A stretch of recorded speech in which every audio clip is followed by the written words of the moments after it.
안녕하세요 여러분. 이번 영상은 부다페스트 여행 2편입니다.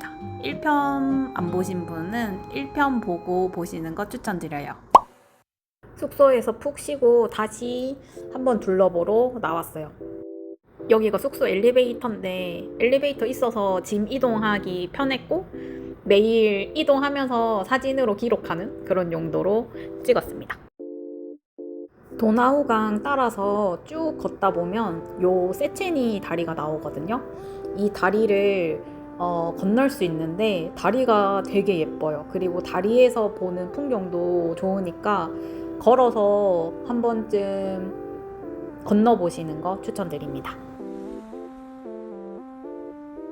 저희 나라도 진짜 좋은 곳 많잖아요. 지역적으로도 그렇고 문화재적으로도 그렇고.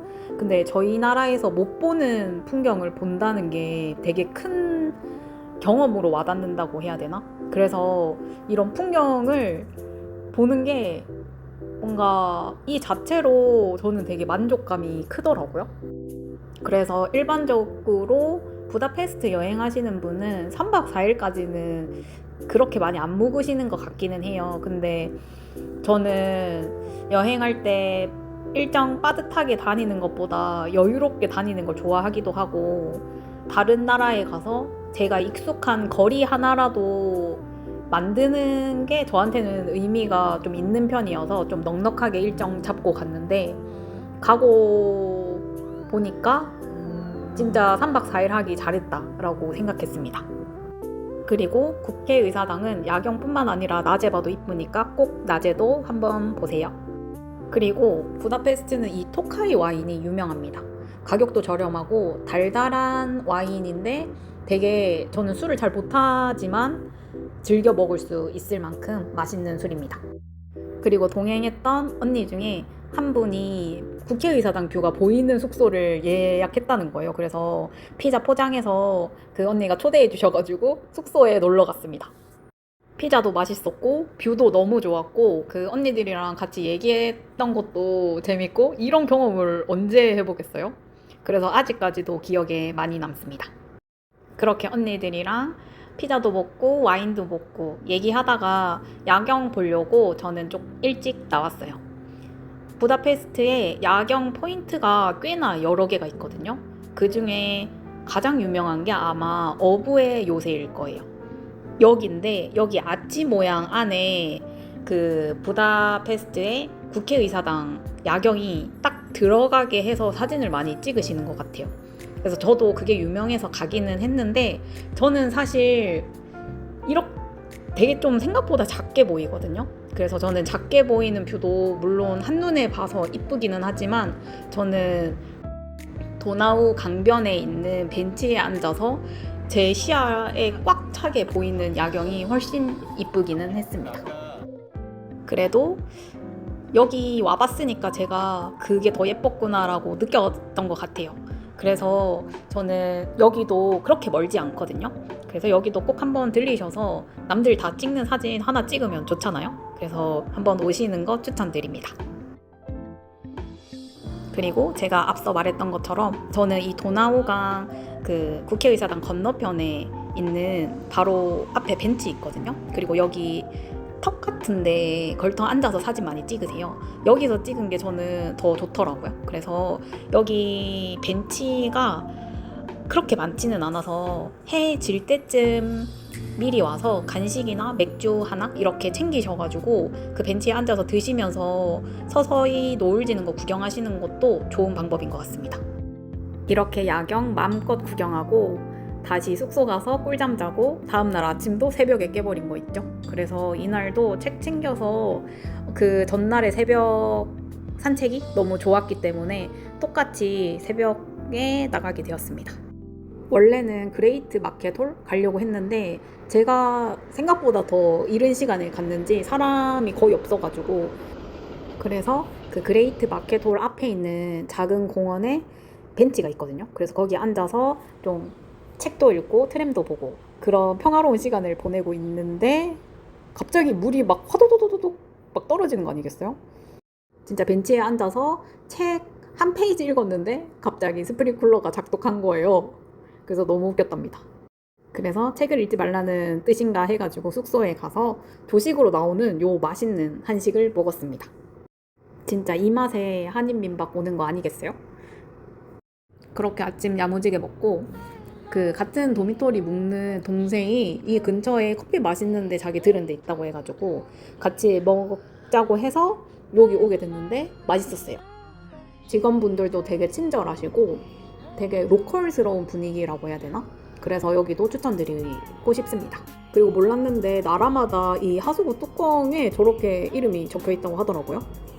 그렇게 그 동생의 연애사를 들으면서 맛있는 커피 한잔하고 빠빠이 하고 저는 그 머르기트 섬이라고 이 부다페스트 여행 준비하면서 가고 싶었던 곳 중에 또 한 곳이었거든요. 그래서 거기 가려고 트램 타고 가는데 또 여러분 이거 멀리서만 보지 마세요. 국회의사당 가까이에서 보면 훨씬 더 웅장하고 멋있습니다. 이전까지는 그 도나우강 기준으로 쭉 이어지는 트램만 거의 탔었는데 그 도심 쪽이라고 해야 되나? 더 안쪽으로 타는 풍경도 되게 멋있더라고요. 머르기트 섬 안으로 들어가기 전에 이 다리에서 트램을 세워주거든요. 근데 이 다리에서 보는 또 풍경이 정말 멋있습니다. 저 국회의사당이랑 그 강의 윤슬이 반짝반짝하면서 보이는 게 또 굉장히 멋있기 때문에 다리에서도 한번 보시는 거 추천드립니다. 이날은 바람이 조금 불었는데 바람에 흩날리는 저 나뭇잎이 저는 너무 이쁘더라고요.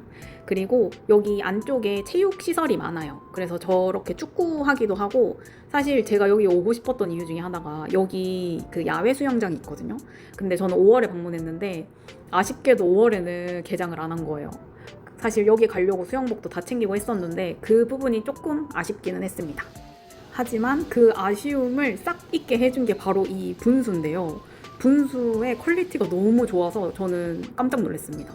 그 리듬을 타는 그 물의 흐름이 되게 섬세하다고 해야 되나요? 그래서 여기 가만히 앉아서 보는데 여기 너무 좋다. 계속 감탄을 하게 만드는 그런 곳입니다. 그래서 부다페스트 오시는 분은 저는 여기 꼭 가보시는 거 추천드려요. 특히 애들이랑 가시는 그 가족들의 경우에는 특히 더 좋아할 것 같습니다.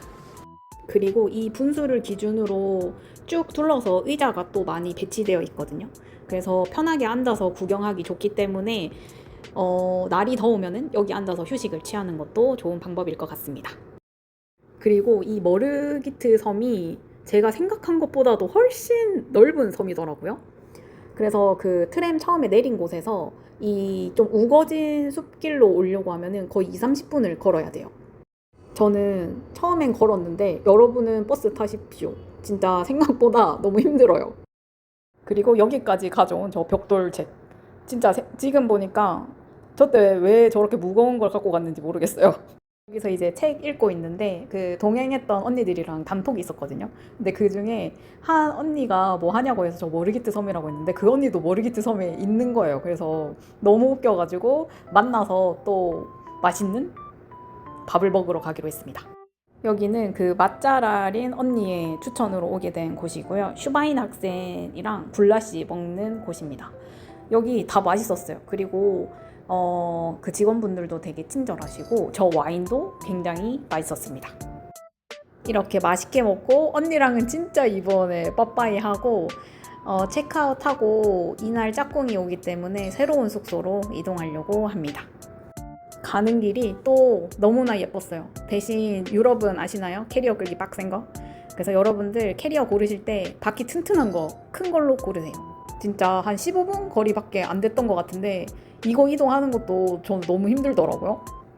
이렇게 짐 놔두고 조금 쉬다가 짝꿍 와가지고 같이 여기 그 중앙 기차역이 또 유명하다고 해서 여기 한번 구경하러 왔어요. 근데 진짜 저희 나라의 그 기차역과는 진짜 사뭇 다른 느낌의 약간 시간 여행 온 느낌? 굉장히 신선했습니다. 그리고 부다페스트에 이틀 더 먼저 온 선배로서 제가 또 투어를 한번 해줬습니다. 여기 또 굉장히 그 제가 느꼈을 때 좋았던 부분만 이렇게 픽픽 해가지고 보여주는데 저희가 앉았던 벤치 앞에서 이렇게 오붓한 커플분이 또 안 가시고 계시더라고요. 그래서 이렇게 한번 봤고 저 불은 11시에 꺼집니다. 그리고 숙소에 이동해서 둘 다 꿀잠을 자고 브런치를 먹으러 왔습니다. 여기 또 일찍 여는데 찾는 게 어렵단 말이죠. 근데 제가 또 봐왔던 곳이 있어서 그 짝꿍 데리고 왔습니다. 여기 그레이트 마켓홀 바로 앞에 있는 브런치 집인데 엄청 친절해요. 엄청 친절하시고 그 뷰도 되게 좋아요. 그리고 메뉴도 진짜 많기 때문에 내가 이거 먹고 싶은데 여기 있을까 하는 거 대부분 있을 것으로 예상됩니다. 그리고 저는 오렌지 주스 먹었는데 오렌지 주스도 맛있었어요. 다만 여기가 다른 식당과 비교했을 때 서비스 차지가 별도로 붙어서 그 계산서가 나오거든요. 그래서 그거 참고해서 방문해 주시면 되고 음식은 굉장히 깔끔하고 이쁘고 맛있었습니다.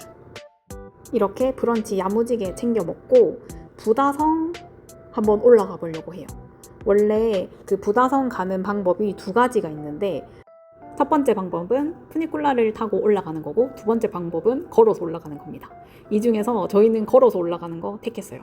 왜냐면 푸니쿨라 타려고 하면은 그 표를 사려고 하는 것부터 웨이팅을 해야 되고 그리고 5분도 안 걸리는데 거의 인당 16,000원 이상씩 나왔던 것 같거든요. 그래서 그거 웨이팅하고 기다릴 바에 그냥 우리 튼튼하니까 걸어서 올라가자 하고 걸어서 올라갔는데 저희는 괜찮았던 것 같아요. 근데 저희는 5월에 가서 괜찮았지만 7월, 8월에 더 더울 때 가시는 분들은 타시는 게 더 나을 수도 있을 것 같다라고 생각됩니다. 그리고 푸니클라를 타든 걸어서 올라가든 한 번은 꼭 올라가서 보시는 거 추천드려요. 확실히 고도가 높은 데서 내려다보는 풍경은 또 다른 느낌이더라고요. 저희는 부다성 내부까지 들어가지는 않고 그렇게 구경하고 와서 새로운 랑고스 맛집에 왔습니다. 여기는 제가 점 찍어놨던 랑고스 맛집인데요. 구글 평점이 미쳤어요. 그리고 이 앞에서 만들어주시는 그 사장님의 포스 또한 장난 아니었습니다. 여기서 그 랑고스 픽업해서 바로 옆에 맥주집이 있거든요. 그래서 그 맥주집에서 맥주 사가지고 이 가게에서 먹을 수 있는 시스템이에요. 그래서 이 시스템도 되게 재밌기도 하고 그 랑고스 만들어주신 사장님도 친절하시고 이 맥주집 사장님도 굉장히 친절하셔서 기분 좋게 먹었습니다. 저는 그 전날에 랑고스 먹어봤는데 남자친구는 여기서 처음 먹어본 거였거든요. 그래서 이거 뭐 어떻게 먹는 거지 했는데 먹어보더니 아주 입맛에 맞아 있습니다. 그리고 또 후식을 하나 먹어줘야 되지 않을까요? 이미 너무나 유명한 그 로사 젤라또 집인데 여기 또 줄이 엄청 많아요. 그 틈에서 다행히 요 장미꽃 모양으로 만들어주시는 거 해가지고 구입했습니다. 랑고스 먹을 때 맥주 한 잔 먹은 것 때문에 얼굴이 빨개졌었거든요. 근데 이제 또 젤라또 샀으니까 사진 하나 찍는데 요 앞에 그 외국인 할머니 할아버지들이 많이 서 있었어요. 그래서 이거 찍는데 또 부끄러운데 되게 또 귀엽게 봐주셔가지고 아직도 그 뭐라고 해야 되지? 흐뭇한 미소를 받은 기억이 납니다. 그리고 마지막으로 스타벅스에서 커피까지 한 잔 시원하게 마시고 나서 이제는 오스트리아로 넘어갈 기차를 타러 갔습니다. 저는 헝가리 부다페스트에서 오스트리아 비엔나로 가는 기차를 탈 겁니다. 소요 시간은 약 2시간 40분 정도 걸리고 2주 전에 미리 예매를 했는데 인당 가격이 한 3만 원 정도로 예매를 했어요. 그래서 생각보다 기차비가 그렇게 비싸지 않을 때 간 건지 모르겠지만 예상보다는 좀 낮은 가격대기는 했습니다. 기차 타시기 전에 물이나 간식 같은 거 간단히 챙겨 오시고 저희 나라랑 동일하게 내부에 화장실이 있으니까 그 점도 참조하시면 좋겠습니다. 그럼 이번 영상은 여기까지입니다. 봐주셔서 감사합니다.